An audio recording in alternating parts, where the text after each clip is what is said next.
Piškio.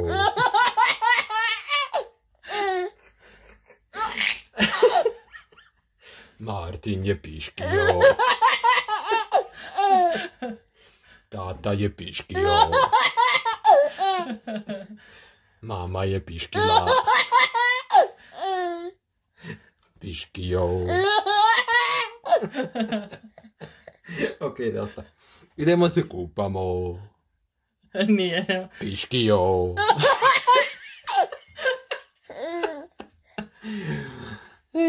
Martinko. Piškio. Sad će da su piški. Ovo su piški sad stvarno.